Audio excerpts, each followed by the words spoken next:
Hello everyone, I hope you're doing well. I'm pleased to be joined by John from the Anfield Wrap to get Liverpool's thoughts on all things Carabao Cup. John, let's start with the Carabao Cup actually. Do you care about it? Yeah, I like it as a competition. It's the first cup I actually saw us win in person. Wembley back in 1995, showing my age. Beat Bolton Wanderers in the final, so that was good. And I think a couple of years ago we won it, and that year we were going for everything, and ended up with a couple of domestic trophies and being a bit unlucky in the others. But that was sort of the first one, and felt quite nice. And I think for the manager, his relationship with it changed. I think he thought it was a bit of a nuisance at first, but I think he's seen how it's helped certain players and helped the team and things like that as well. So I think generally amongst Liverpool fans, listen, it's not the biggest priority, but it's a cup and it's a chance to win trophies, a trophy, and also a chance to see some new players as well, because I think all of us, I know West Ham's obviously got a really strong tradition in terms of developing players and bringing people through. And these tournaments are where you often get to see them. And so, being able to see new players and see what they're all about is quite fun as well. So,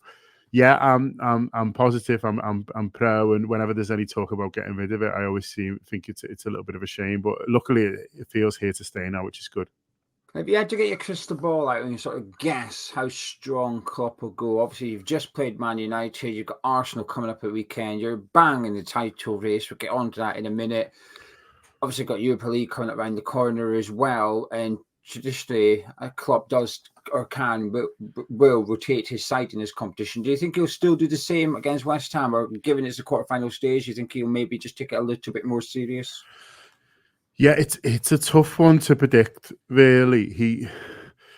There will be sort of some rotation. It's just how much. Now there's a few of our players who maybe didn't play at the weekend that aren't a million miles away in terms of the standard. In fact, they will probably argue they're as good as the players you've played. So you think of someone like Cody Gakpo, who come off the bench, Harvey Elliot, who's been playing really well but not starting. Curtis Jones, who's found himself out the team, but started the season really well and finished the last one really well. You'd expect all three of those to start, and it's not a huge drop off. In fact, some people might make arguments that they should be starting league games. The problem becomes in some of the other positions, because obviously, like everyone at the moment, this time of year, you've got a few injuries and stuff like that. So you can't rotate as much as you would like and keep the same quality. So you either start the likes of Mo Salah as well, or you play a youngster and accept that there's going to be a bit of a drop. And that's the decision he's got to make, the manager. So there will be changes, but whether it's 4 or 5 that keep us relatively strong, or 8 or 9 that mean it's a bit of a weaker side, that's the real hard one to predict. I think he'll go strong just because it is the quarterfinals, and just because I think Pep Linders did the press conference before, and he said, well, listen, the players want to play, and Virgil van Dijk spoke about it after the United game and said it's sort of a big game. So I think the players all want to play in it, from the sounds of it, and it's the manager who's maybe just having to look at it, because it's not just Arsenal, it's then obviously the busy Christmas period and things like that. But I think they'll go fairly strong. I think there'll be changes, but like I say, I think it'll be first team changes and players who are sort of on the edges rather than sort of anything else really. The only other thing he might do is to go a little bit weaker, but then have a really strong bench. But the problem with that is obviously you can leave it till it's too late if you're sort of not careful. We played a much changed team last week at Union and got beat, and now that was a dead rubber for us. We were guaranteed to come top, so there's a little bit of that, but I think he'll be conscious that he made a lot of changes for that game and we just didn't look very good at all. So I'd be erring on the side of sort of 4 or 5 good changes rather than wholesale.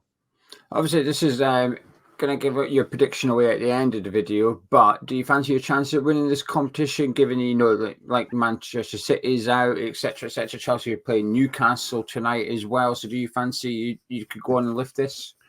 Yeah, I do. Yeah, I think this is a tougher game than what I would have liked, in terms of who's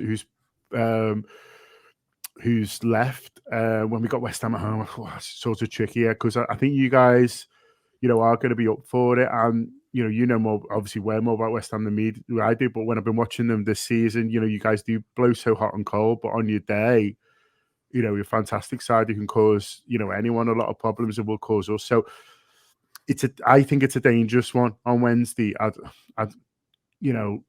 wouldn't say I'd almost want anyone else, but I think, of the teams who were left in it, are the teams we could have got. When I got West Ham, I was like, oh God, you do so well in the sort of cups at the moment, and caused a few problems at Anfield in the league as well this season. Even though we went on to sort of win it by a decent enough score in the end, so it's a tricky one. But if we can get through this, if we can get through it on Wednesday, I'd say we were favourites, no matter who else goes through, because January over 2 legs, when hopefully we'll have a few more players back, and then in a one-off final, as I say, a couple of years ago we won both of them against Chelsea, albeit sort of on pens, and so I'd back us. But this one, I'm not just saying this because I'm on with you. Like, this one feels a real, I am nervous about it, and I think it could go either way. But if we can get through that, then I will back us to win it from there. From talking about the Carabao Cup, let's take a step back and look at the bigger picture. Your season so far, are you happy with how that's going? Yeah, really happy. I didn't think we'd be as close as what we are, because obviously we struggled last season, and then there was a lot of changes in the summer. A whole new midfield came in and replaced the one that had gone. And normally when a team does that, it takes a little bit of a while to gel and to perform. And so I think most of us were expecting a better season than last year, but maybe one that started a bit wobbly and finished strongly. And I think getting back into the Champions League was seen as the main aim, and then maybe winning the Europa League or something like that. But actually, it looks like we're in a title challenge, which is exciting and a little bit ahead of schedule, really. And that's partly because the teams maybe haven't done as well as what they would expect. I mean, the main one being sort of Man City. They can run away with a title, and there's not much anyone can do, really. But they haven't done that. We're 4 points ahead of them at the moment, just one behind Arsenal. And so, yeah, we're in a much stronger position, I think, than most people thought, going into the season. And so that's really good. And so obviously we're a little bit disappointed after Sunday because we didn't do enough to win the game. But you need to, remind yourself of the position that you are in, and the fact that we've only lost one game in the league all season up to this point with a pretty new squad is really good going. And so I don't think that this Liverpool team isn't as good as the one that won the last league title, but then I don't think the other teams are as good either. So you need to remind yourself of that as well. It's not the days of, we got 97 points one year and didn't win it, which is ridiculous. I think you'll probably win it on 90 this year, and maybe even sort of 87, 88. And so you need to we need to remind ourselves that there will be a few more drop points, and you can even sort of accept them as long as it's not too many. Do you think you'll win it? Yeah, I do. I do. I think we've got the best chance, is what I would say. I'm still not 100% convinced about Arsenal, but I think when I see them in the flesh on Sunday, I might change my mind. We're playing them on Sunday, and listen, they might beat us and play really well, and then I might have to sort of adjust it. But there's just something nagging. That I'm still not sort of completely convinced on Arsenal yet, in terms of like winning a title. They're obviously a good team, and City, I think, are just looking like they're going to have one of those years where it doesn't quite sort of click for them as normal, and then they'll be back next year. So I feel like it's a bit of an opportunity. We need a few things to sort of go our way, but I think I would put Liverpool down as favourites, put it that way. For about the Europa League, then, forget that you're on the West Ham YouTube channel and we're in the competition. Forget that. Do you think you'll win the Europa League as well? Yeah, I do, actually. Yeah, I think we've got the. Yeah, I think we're the strongest team left in it, and we've obviously got the situation where we don't need to go into the next round, so it's done for us now until March. And then normally by March in a season, we're pairing pretty well, and so even when we've had when we've had great seasons by March, we're sort of, we're flying, and even like seasons where we've struggled a little bit relatively to what you'd expect from Liverpool. Last year we went on a really good long unbeaten run at the end. It just wasn't quite enough because we'd left ourselves sort of too far behind. And so, yeah, normally by March we're hitting our peak or sort of close to it, really. So I think, we'll be sort of too strong to everyone, and also over 2 legs. I think are just sort of back us. I mean, you don't know what's going to happen in a final. Yeah. I'll back us to get to a final, and then you never know a little bit. But over 2 legs, especially, I think we'll have to. We just are the strongest team.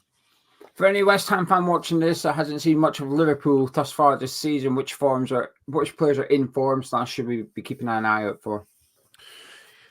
Yeah, it's an interesting one because obviously, it does depend a little bit on what sort of team he picks. But I would expect Harvey Elliot to start, and he's really kicked on this season. He struggled a little bit last year. He was probably played a little bit too much. The team was struggling.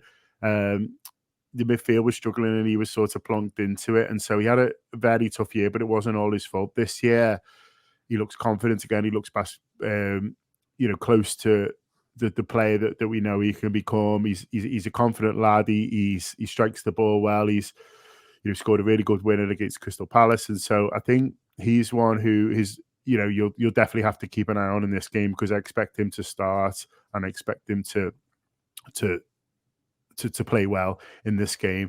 And then in the others, it just sort of depends, who he picks. But Szoboszlai's been one who's been a real breakout star for us. He came in the summer, and I didn't know too much about him, to be honest with you. But he's done really well. He scored some great goals, and he's a big guy as well. So he's very sort of physical. And so whether he starts this game or he comes off the bench, he's certainly one to look out for, because he can make something happen in a second, be that a 25-yard shot or a wonderful assist. He's got lovely vision, lovely balance of pass, and so he's someone who can hurt you in a moment as well.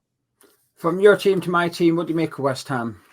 Loved them. Yeah, I've always liked the club. I've always enjoyed trips down there and playing you guys. Obviously like the old ground a little bit better than the new one, but I don't think I'm alone in that. But I think, yeah, always liked West Ham as a sort of a favoured London team, and really enjoyed your European run last year. And I think quite often I get a bit frustrated with certainly English clubs, how they not act in Europe, but like it's almost like you work really hard to qualify for a tournament, so then you're there, and then you just just treat it as a bit of an inconvenience. I think a lot of managers have done that, more the managers than the fans, really. But I think like how much you guys embrace that European run. Well, it's 2 European runs, isn't it? Going sort of back and then winning it. I was off my sofa. I was going to say as much as you, but that's not true. But like I jumped off my sofa when Bowen scored that winner, because it was such a great moment, isn't it? Like a winning goal in a final, and he seems like such a boss kid as well. And so, yeah, I was made up for you when you won it. So, and so yeah, it's a team I like, and it's a club I like, but also that this team, is exciting. Kudos looks a brilliant player, obviously. Bowen, who I mentioned, I just like Mikel Antonio as a person and a personality. So there's a lot of likable, exciting players in the team, really. And I think, like I said, I think this is a really dangerous one for us. Like, I've seen you play really well this season, and then there's been other games where I maybe haven't seen, where I've been like, sort of scratching my head. I know the Thursday, Sundays has maybe been a bit tricky, and some of those Sunday games, I think in particular, you've looked a bit flat. But I think this one, if the team are up for it, and I know you've sold 6,000 tickets, I think it is as well, so you're gonna have a big end. So I think that the fans, just before Christmas, I'm sure I've had a few drinks on the way up, and I'm sure we'll be enjoying it, and that can sort of change the mindset of a team as well. And I think, well, we're gonna have to go for it now. Look at all these we've got behind the goal, and so it all points to quite a tough one, I think, for Liverpool, and I think we're gonna have to play well to win. Should you not win this fixture, do you think the winner of the Carabao Cup still comes from this game? I think it's hard to say, really. I think I think the winner of it will feel like they've got a really good chance. But I think it's funny, isn't it? I still don't really know sort of what to make of Chelsea. They're just a funny sort of squad, really. And you'll have one game where you think, oh, they've sorted themselves out, and then they sort of slip back again. But maybe the setup is a little bit as a better cup team. We've all got Everton nerves here. It's been so long since they won a trophy, and we really enjoy that. 1995, the last one, if you wonder it, the last time Everton won a trophy, and that's good fun for us. But they're just hitting form at a nice time. They're banging form at the minute. Yeah, and so they've got Fulham at home tonight. By the time this is out, you guys will, your listeners will know sort of where that is. But I just worry a little bit about the Blues as well. So I think it's fairly open, but that's exciting for everyone, isn't it? That's good, because I think sometimes you can hang in a trophy, but then you think, especially if Man City are doing well or whatever, you might think, oh yeah, but they'll probably just end up winning. Whereas because them in particular are out, and there's a few others out as well, I think anyone still in it at semi-final stage will be confident. Yeah, I think it's what the Carabao Cup needed. It's nice to see non-Premier League sides doing well in cup competitions, and there's a romance to it. But I kind of associate that with the FA Cup. I think it's better to see the League One side getting further on in the FA Cup. With the Carabao Cup, I think the Cup almost needs the Premier League clubs taking it seriously and trying to win it in order to just keep it prestigious, because it's been downplayed a lot, this Carabao Cup. And like you said at the very start, it's an inconvenience, and still is treated as a hindrance by some managers, and especially in the earlier rounds of the competitions, ourselves and yourselves might do those 8 or 9 changes, but it's enough to get through, and then you get to okay, now we'll take it serious. And I think the Carabao Cup needs the Premier League clubs to really value this competition, because regardless of what they do with the FA Cup, I think the FA Cup's always got that prestigious element to it, and also that's where the giant killing fun comes in. But for this tournament, I think it's slightly different.